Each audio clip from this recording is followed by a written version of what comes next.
ئەو هاوڵاتیانە کە 75 بۆ 80 کەسن هاوڵاتی هەرێمی کوردستان کە یەم سێ پارێزگای هەرێمی کوردستانن هەفتەی ڕابردوو ڕۆژی هەینی کە 4 مانگات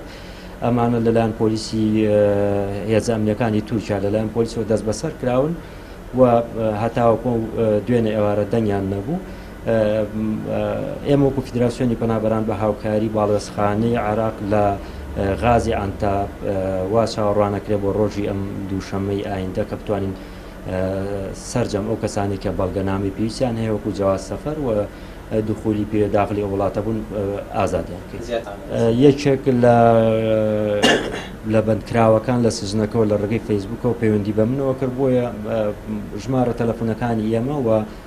پەیجەکانی ئێمە بەردەسە بۆ پەنابەران کاتێکە کۆچەکەن زۆرێک لەو پەنابەرانی لە دوورگەکانی یۆناان و لە ئیتالیا دەست بەسەرن لە هەرجێکێک لە وڵاتەکان بێت ماوەی ئێمە 2 ساڵە بکە ڕامەنگیان و هاوکاری و پەنابەرانین ئەو خەڵکانی کە تووشی ڕووداوە بنیا لە گرتوخانە دەست بەسەرەکانە بینیانەکەن دەو ڕێگە و پەیوەندیان بێمەوە کردو ڕاستە خۆی ئەمەش لەسەر کەیس و مەلەفی ئەوانە کارمان کردووە.